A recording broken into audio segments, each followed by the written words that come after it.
Will करवाऊं, रिलिंक्विशमेंट deed करवाऊं, gift deed करवाऊं या sale deed कराऊं, ये सारी टर्म्स आपके सामने आ जाती हैं जब भी किसी प्रॉपर्टी के ट्रांसफर की बात आती है। तो देखिए, प्रॉपर्टी को ट्रांसफर करने के सारे तरीके होते हैं। इस तरह की डीड्स को क्रिएट करा करके आप प्रॉपर्टी को ट्रांसफर कर सकते हैं। और कई बार ऐसा देखने में आता है कि पर्सन कुछ पैसों को बचाने के लिए या लीगल नॉलेज को कम होने के कारण गलत तरीके की डीड करा लेते हैं और फ्यूचर में उसको बहुत सारी परेशानियों का सामना करना पड़ता है। तो आज इस वीडियो में मैं बताऊंगा आपको कि किस किस तरह की डीड होती है और आपको किस सिचुएशन में कौन सी डीड करवानी चाहिए। तो देखिए, जब भी हम इस तरह की डीड्स की बात करते हैं, किसी प्रॉपर्टी के ट्रांसफर की बात करते हैं, तो वहां पर 3 कानून लागू होते हैं। Number 1 transfer of property act, number 2 registration act and number 3 stamp duty act. अगर हम इन तीनों कानूनों के प्रावधान को देखेंगे तो हमें पता लगेगा कि किस सिचुएशन में किस तरह का टाइटल डॉक्यूमेंट हमें कराना चाहिए। तो आज एक एक करके हम इन सारे टाइटल डॉक्यूमेंट्स पे बात करते हैं। सबसे पहले हम विल की बात करते हैं।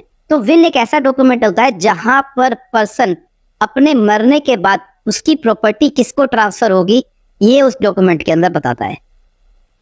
अब विल एक ऐसा डॉक्यूमेंट है जिसको n नंबर ऑफ टाइम बनाया जा सकता है और विल हमेशा लास्ट विल ही लागू होती है। इसका मतलब क्या है कि एक पर्सन ने अगर कोई विल बना दिया है और बाद में उसको लगता है कि मुझे यार इस विल के अंदर जो लिखा गया था उसको चेंज करना है, तो किसी भी टाइम अपनी नई विल बना करके उसको चेंज कर सकता है।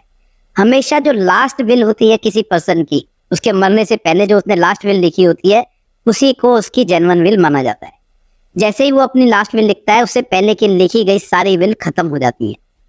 तो अब हम बात करते हैं कि क्या विल को रजिस्टर्ड कराना जरूरी है। देखिए, as per registration act will को रजिस्ट्रेशन कराने की कोई जरूरत नहीं होती है, लेकिन अगर आप विल को रजिस्टर्ड कराते हैं और वहां पर 2 विटनेस को रखते हैं तो ऐसी विल को बाद में प्रूव करने में आसानी होती है, जिससे बहुत सारे डिस्प्यूट फ्यूचर में खत्म हो जाते हैं। तो विल को रजिस्टर्ड कराने की तो जरूरत नहीं है, लेकिन आप विल के अंदर 2 विटनेस हमेशा ऐसे रखिएगा जो फ्यूचर में जरूरत पड़ने पर उस विल को प्रॉपर तरीके से एग्जीक्यूट करा सके। अब हम दूसरे डॉक्यूमेंट की बात करते हैं जिसको हम बोलते हैं रिलिंक्विशमेंट डीड। ये भी एक तरीका है किसी प्रॉपर्टी के राइट्स को ट्रांसफर करने का। अब ये रिलिंक्विशमेंट डीड एक स्पेशल सर्कमस्टांसेस में ही की जा सकती है। वो क्या होते हैं? अगर कोई पर्सन बिना विल लिखे या प्रॉपर्टी को बिना ट्रांसफर किए एक्सपायर हो जाता है, तो उसकी जो प्रॉपर्टी होती है वो उसके लीगल हायर्स के बीच में बराबर हिस्सों में चली जाती है। अब उन लीगल हायर्स में से एक लीगल हायर अपना हिस्सा अगर किसी दूसरे लीगल हायर को देना चाहता है, तो ऐसी कंडीशन में वो रिलिंक्विशमेंट डीड करके अपना शेयर दूसरे लीगल हायर को ट्रांसफर कर सकता है। अब आप कहेंगे सर ये तो बात ही नहीं समझ में आई आपकी। मैं आपको एग्जाम्पल के तौर पे समझाता हूँ। मान लीजिए एक रामलाल नाम का व्यक्ति है और उसकी 200 गज की प्रॉपर्टी है। उसकी पत्नी और 3 बच्चे हैं।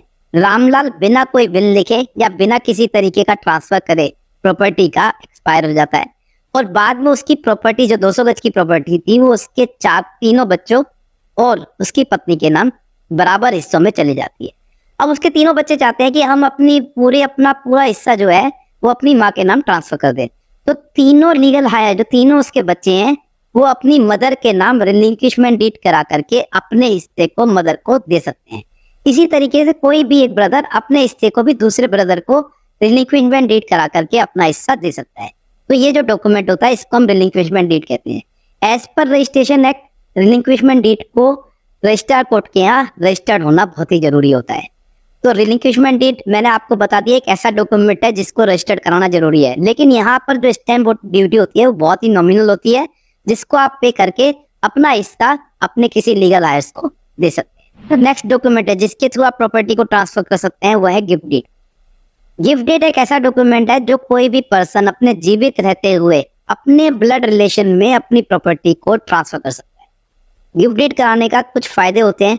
वो क्या फायदे हैं कि आपको गिफ्ट डीड कराने के लिए किसी भी तरह का कंसीडरेशन अमाउंट को लेना या देना नहीं होता, लेकिन गिफ्ट डीड मैंने बोला कि ब्लड रिलेशन में ही ट्रांसफर हो सकती है।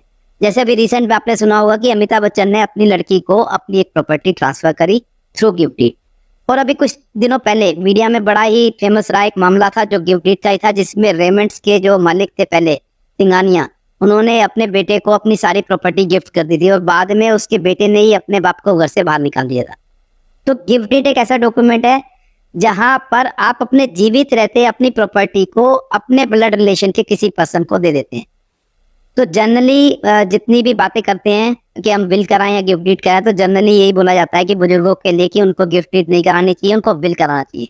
क्योंकि उनके जीवित रहते जब वो अपने राइट ट्रांसफर कर जाते हैं तो उनके फ्यूचर में कॉन्सिक्वेंसेस कई बार गलत सामने आ जाते हैं। अब गिफ्ट डीड की और सेल डीड की जब हम बात करते हैं तो उसमें थोड़ा सा ही डिफरेंस रह जाता है। गिफ्ट डीड के अंदर मैंने बताया कि कंसिडरेशन अमाउंट पे करने की जरूरत नहीं होती है, लेकिन गिफ्ट डीड रजिस्टर्ड करानी बहुत ही जरूरी होती है और इसके अंदर जो स्टैम्प ड्यूटी होती है वो लगभग सेल डीड के बराबर लगती है। अब जो